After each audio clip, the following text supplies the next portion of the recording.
முன்னோர்கள் ஆராய்ச்சி செய்து இந்த உலகத்துல இந்த பிரபஞ்சத்திலிருந்து எடுத்த கர்மவினை தீர்க்கக்கூடிய மூல மந்திரம். நீங்க கோவில்ல போய் விளக்கேத்துறதா இருந்தா இந்த மந்திரத்தை ஒரு முறை சொல்லுங்க. முற்பிறவியில செய்த பாவங்கள் எப்பிறவிக்கும் தொடராமல் இருக்க இப்பிறவியிலேயே என் தந்தை வழியில் வந்த கர்மாவினை, என் தாய் வழியில் வந்த கர்மாவினைகள், என் தாயுடைய கர்ப்பத்திலிருந்து நான் இந்த பூமிக்கு கொண்டு வந்த கர்மாவினைகளும் இன்றோடு நிவர்த்தியாகட்டுன்னு 5 தீபம் விளக்கேத்தி சாமிக்கு தேங்காய் வளம் பூ மாலை கல்கண்டு வாங்கி அர்ச்சனை பண்ணி உங்க ஜாதகத்தை கொண்டு போய் சாமி பாதத்துல வச்சு இன்னையோட எனக்கு எல்லாம் நல்லது நடக்கும்னு மனசார கும்பிட்டு வாங்க. வாழ்க்கையில அசுர வளர்ச்சிக்கு வந்து. அனைவருக்கு வணக்கம். பாரம்பரிய திருவள்ளுவர் குல வம்சம் பிரசன்ன ஜோதிடர் சுப மாரிமுத்து திருப்பூர்லேருந்து இந்த பதிவு உங்களுக்காக. சுவாதி நட்சத்திரத்தை பற்றி இன்றைக்கி பார்க்க போகிறோம். என்னங்கம்மா? ரொம்ப சந்தோஷம். அப்போ சுவாதி நட்சத்திரம் வரும்போது அசுவனி பரணி கிருத்தி ரோகிணி மிருகசிரிசம் திருவாதிரை புனர்வசு பூச ஆயிலை மகம் பூர உத்திர அஸ்தம் சித்திரை சுவாதி அப்படி வரும்போது 15வது நட்சத்திரமாக வருது இல்லைங்களாங்கம்மா? இந்த 15வது நட்சத்திரம் வந்து சுவாதி நட்சத்திரம். இந்த 15வது நட்சத்திரம் சுவாதி நட்சத்திரமாக இருக்கிறனால நம்ம முன்னோர்கள் வாழ்ந்ததெல்லாம் சுவாதி நட்சத்திரம் வந்து காலச்சக்கரத்துக்கு 7வது ராசி துலா ராசி. இந்த துலா ராசியில் தான் சுவாதி நட்சத்திரம் பிறக்கும். இந்த துலாம்ங்கிறது யார் அப்படின்னு கேட்டிங்கன்னா சுக்கரனுடைய வீடுங்க. ஓகே. இது அதிகமாக பார்த்தீங்கன்னா சுவாதி நட்சத்திரம்ங்கிறது தேன்பூச்சி. இந்த தேன்பூச்சினா என்ன அப்படின்னு கேட்டிங்கன்னா இந்த தேன்பூச்சியோட குணம் என்னன்னு உங்களுக்கு தெரியுங்களா? தேனெல்லாம் கொண்டு வந்து ஒரு ராட்டில் வைக்கும். பார்த்துருக்கீங்க? அந்த ஒரு ராட்டில் கொண்டு வந்து தேனை எங்கெங்கேயோ பூக்கள்லேருந்து பறிச்சுட்டு வந்து தேனை கொண்டு வந்து ஒரு சேகரித்து வைக்கும். இந்த தேன் கூடு வந்து கூடு கட்டும். கடைசியாக தேன் ரொம்ப வலிஞ்சு சொட்டாக ஒழுகிற காலம் வரும்போது யாரும் ஒருத்தர் தேனை தூக்கிட்டு போயிடுவாங்க இல்லைங்களா? அப்போ இந்த சுவாதி நட்சத்திரக்காருடைய வாழ்க்கையில் எப்படி இருக்குன்னா சுவாதி நட்சத்திரம் எல்லாத்தையும் உருவாக்குவாங்க, மற்றவங்க அனுபவிப்பாங்க. ஓகே. என்னங்கம்மா? இதை தெரிஞ்சிட்டாங்கன்னா அவங்களுக்கு அளவாக உருவாக்கலாமல்ல. யாருக்கோ பெரிய பிரம்மாண்டமாக செய்கிறத விட எனக்கு இந்த வீடு போதும், எனக்கு இந்த வண்டி போதும், எனக்கு இந்த வாழ்க்கை போதும் அப்படின்னு அவங்களுக்கு அளவாக உருவாக்கிட்டா அது அவங்களுக்கே சொந்தம். எல்லாமே நான் பெருசாக நான் பண்ண போகிறேன்னு சொல்லி பண்ணினா அவங்க அதை உருவாக்குவாங்க, இவங்க அனுபவிக்க முடியாது. இதை சுவாதிங்க. நிறைய பேர்த்த பார்த்துருக்கேங்க இந்த உலகத்தில் நல்லா வளர்த்தி வாழும் பண்ணி இந்த சுவாதி நட்சத்திரக்காருடைய குணம் என்னென்னு கேட்டிங்கன்னா கடைசி வரைக்கும் மற்றவங்களுக்காகவே வாழக்கூடியதுங்க. இப்போ பாருங்கள், அந்த தேன் பூச்சி வந்து மற்றவங்க எடுத்துகிட்டு போகிறக்காக இது எத்தனை பூக்களை போய் பறிச்சுட்டு வந்ததுங்க தேன்களை. அதுபோல் அவங்க வாழ்க்கையில் எல்லாம் தேடி வச்சு வாழ்க்கையில் இன்ன வரைக்கும் நம்ம வந்து பெருசாக எதையும் அனுபவிக்க முடியாமல் 7வது ராசி என்பது துலா ராசி. இந்த துலாம்னா இந்த தட்டும் இருக்குது இல்லைங்களா? இந்த 2 தட்டும் இருக்குது துலாம். ஒரு சரிசமமாக வாழ்ந்துட்டு போனால் உங்கள் வாழ்க்கை நல்லா இருக்குங்கிறதுக்காகத்தான் அந்த காலத்தில் நீதி தேவதையை முன்னாடி வச்சு தராசை வச்சுருக்காங்க. அப்போது ஒரு பஞ்சாயத்துன்னு வரும்போது நீதி தேவதைகிட்ட சொல்லுவாங்களாம், அம்மானு பார்க்காத, அப்பான்னு பார்க்காத, சித்தப்பன்னு பார்க்காத, பெரியப்பன்னு பார்க்காத, கண்ணை கட்டி வச்சு நியாயம் எதுவோ அதை மட்டும் நீதி தேவதை சொல்லுன்னு சொல்லி இந்த நீதி தேவதையாக வாழணுங்கிறதுக்காகத்தான் துலா ராசியில் கொண்டு போய் தராசை வச்சுருக்காங்க. அப்போ இந்த துலாம் ராசிங்கிறது கடைசி வரைக்குமே சரிசமமாக வாழும்னு நினச்சி தான் அது வாழும். ஆண் பாதி பெண் பாதியாக வாழ்கிற மாதிரி துலா ராசியில் வாழும். அப்போ அப்படி இருக்கும் காலகட்டங்களில் அவங்களுடைய முன்னோர்கள் எல்லாருமே பார்த்தீங்கன்னா ஜாதகத்தில் பெரிய அளவுக்கு நம்ம வாழ்க்கையில் நம்ம நல்லா இருக்கோம்னு நினச்சி ரொம்ப கஷ்டப்படுவாங்க.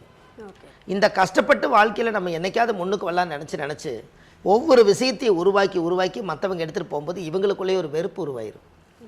அப்போ இவங்களுக்கு அண்ணன் தங்கச்சி சொந்தம் வந்த தாய் புள்ள எல்லாம் ஒரு காலத்தில் பாசமாக இருப்பாங்க, அப்படியே அகேன்ஸ்டாக மாறிடுவாங்க இவங்களுக்கு மட்டும். ஏன்னா அது சுவாதி நட்சத்திரம் வந்து ராகுவுடைய நட்சத்திரம். இந்த ராகு என்பது பாம்பு கிட்ட போய் நம்ம 2 பேரும் ஃப்ரெண்ட் ஆகலாமான்னு சொல்லுவாங்களா? என்னங்கம்மா?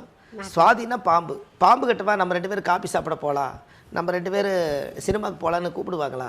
ஏன்னா அதுக்கிட்ட கூப்பிட மாட்டாங்க. ஏன்னா அது இனமே வேறு. அதனால் இது எல்லாமே ஒரு காலத்தில் அறியாத வயசில் தெரியாமல் பாசம் இருக்கும். கடைசி காலத்தில் எல்லாருமே உறவுகள் தாய் பிள்ளைகள் எல்லாம் அவங்கள விட்டு பிரிஞ்சு கடைசியில் பார்த்தீங்கன்னா அந்த துலாம்ங்கிறது வந்து அந்த தெராசில் வந்து தனியாக நிற்கிற அந்த முள் பாயிண்ட் எப்படி நிற்கிதோ அது மாதிரி நான் இவ்வளவு கௌரவமாக வாழ்ந்து இவ்வளவு கண்ணியமாக வாழ்ந்து இவ்வளவு நேர்மையாக இருந்து என்னை எல்லாரும் ஏமாற்றிட்டாங்களேன்னு அவங்க மனசுக்குள்ள ஒரு காயம் இருக்கும். எப்போவுமே துலா ராசிக்கு மனசுக்குள்ள ஒரு காயம் இருக்குங்க.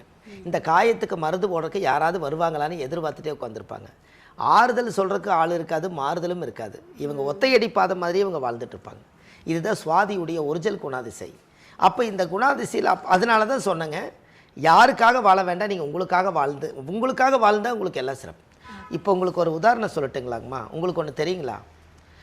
இப்போ நம்மளுக்கு கஷ்டமாக இருக்குதான்னு கேட்டிங்கன்னா, நீங்கள் உங்களுக்கு என்ன கஷ்டம்னு யாராவது ஒருத்தர் கூப்பிட்டு இந்த உலகத்தில் கேளுங்க. எனக்கு கஷ்டம்னு எடுத்துகிட்டு என்னங்க, என் பையன் நல்லா இல்லை, என் மனைவி நல்லா இல்லை, எங்கள் அம்மா சரியில்லை, எங்கள் அப்பா சரியில்லை, என் தாய் புள்ள சரியில்லை, எனக்குன்னு தொழில் சரியில்லை, எல்லாமே அவுட் சைடு தான் சொல்லுவார். அவருக்கு ஏதாவது நல்லா இல்லையான்னு கேட்டால் சொல்ல மாட்டார் பாருங்க. ஓகே. இப்போ எனக்கு ஏதாவது ஒரு பிரச்சனைன்னு கேட்டால், எனக்கு என்னங்க 3 நேரம் சாப்பாடு, நல்ல துணிமணி, ஆண்ட முன்னியத்தில் என்னை கைகால் சுகத்தோடு நல்லா வச்சுக்கிறாங்க, எனக்கு என்ன குறை இருக்குது? ஒன்றுமே இல்லை. என்னை சுற்றி சைடில் தான் இருக்குங்கன்னு சொல்ல வரேன். ஒன்று என்னோடய வயசுக்கு மனைவியோட வழியில் பிரச்சனை, இல்லை என் குழந்தைகள் பிரச்சனை, இல்லை என்னுடைய அம்மா அப்பா பிரச்சனை, இல்லை என்னுடைய அண்ணன் தம்பிகள் பிரச்சனை, இல்லை எனக்கு சொத்து பிரச்சனை, எல்லாமே அவுட் சைடுடைய பிரச்சனையை மனசுக்குள்ளே போட்டு வச்சுக்கிட்டு எனக்கு வாழ்க்கையில் கஷ்டமாக இருக்குதுன்னே சொல்லிட்டு இருக்கிறாங்க. நீங்கள் நல்லா நிறுத்தி பாருங்கள், கஷ்டங்கிறது உங்களுக்கு இல்லை, வெளியிருந்து எடுத்துக்கொண்டு உள்ளே வச்சுக்கிட்டீங்கன்னு.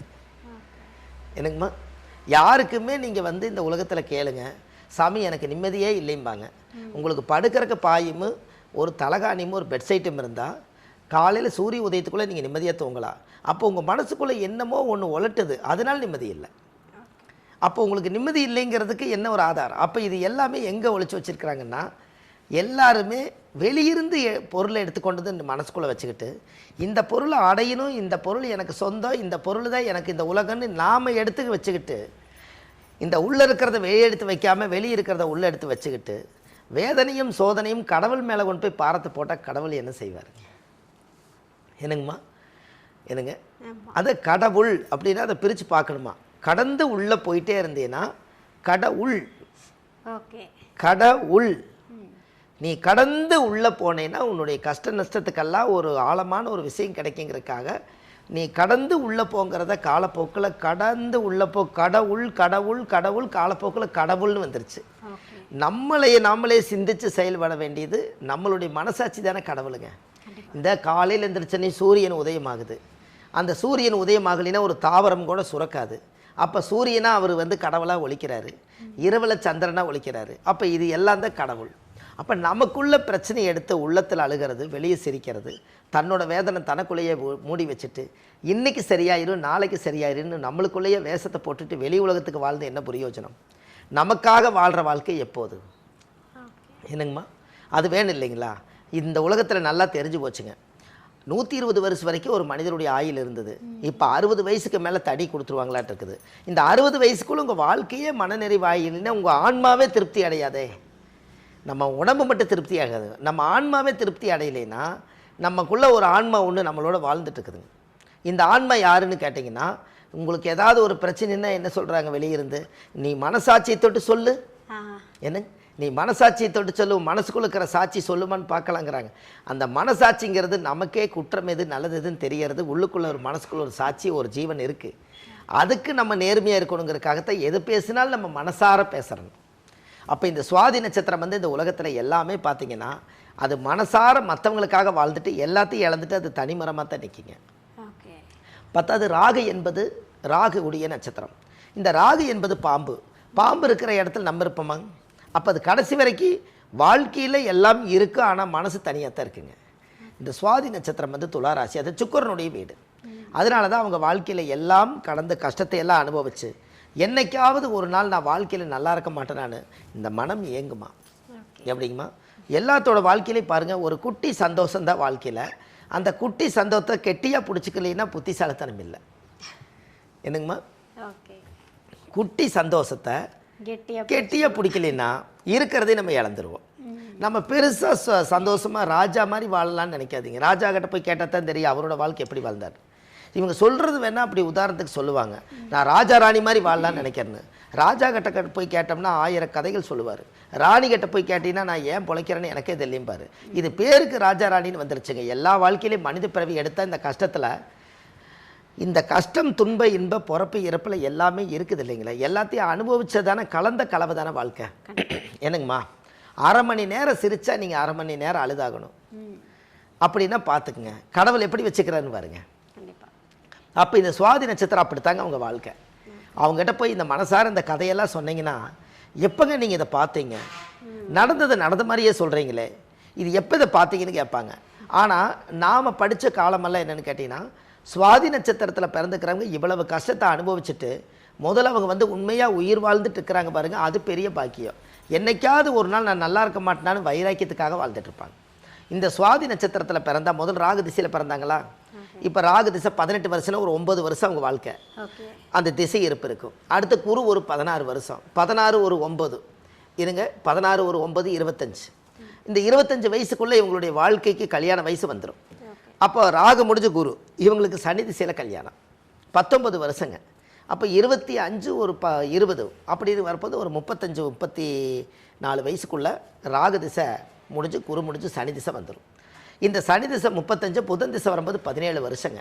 இப்போ அது 35 ஒரு 17 52ங்கும் போது அப்போ இவங்களுக்கு புதன் திசை முடிஞ்சு கேது திசை வரும்போது 57 வயசு ஆயிரும்.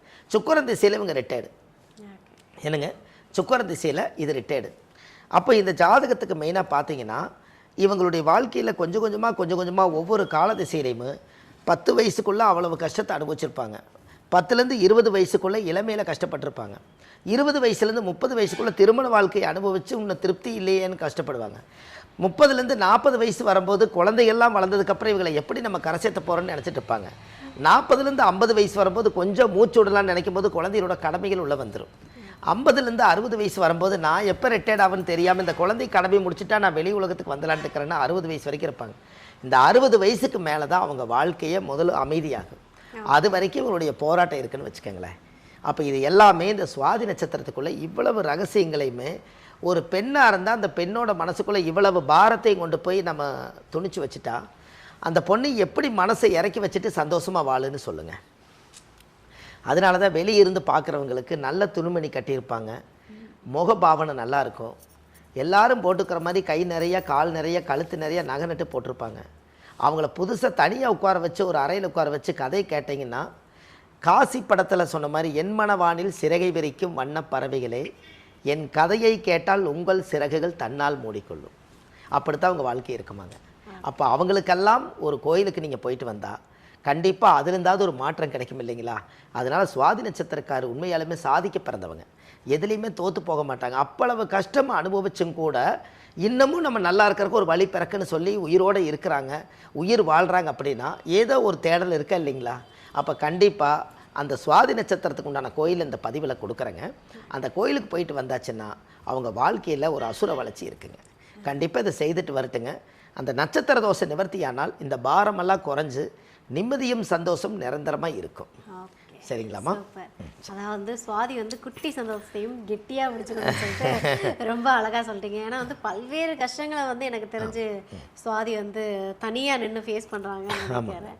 கண்டிப்பாக நீங்கள் கொடுத்துருக்கக்கூடிய இந்த விளக்கம் அப்படின்றது வந்து அவங்களுக்கு வந்து மன நிறைவை கொடுக்கும் அப்படின்னு ஐயா. சரி ஐயா, ரொம்ப நன்றிங்கம்மா. வணக்கம்மா.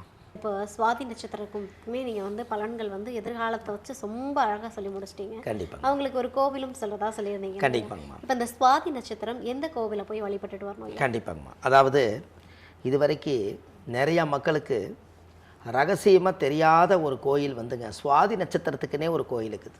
ஓகே. இந்த சுவாதி நட்சத்திரத்துக்கு எத்தனையோ கோவில்கள் இருக்குதுங்க. ஆனால் நட்சத்திர கோயில் இது வரைக்கும் மக்களுக்கு தெரியணும் இல்லைங்களா. ஓகே. அது சென்னையில் பூந்தமல்லி பக்கத்தில் சித்துக்காடுங்கிற ஊரில் தாத்திரீஸ்வரர்னு ஒரு கோயில் இருக்குதுங்க. சூப்பரையா. இந்த கோவிலில் போய் சாமிக்கு 5 விளக்கு தீபம், சுவாமிக்கு தேங்காய் பழம் பூ மாலை கல்கண்டு வாங்கி அர்ச்சனை பண்ணி அந்த கோவிலில் சாமி கும்பிட்டு வந்தீங்கன்னா அன்னையிலேருந்து உங்களுக்கு அசுர வளர்ச்சிங்க. இதை பண்ணிட்டு வாங்க, நல்லதே நடக்கும்.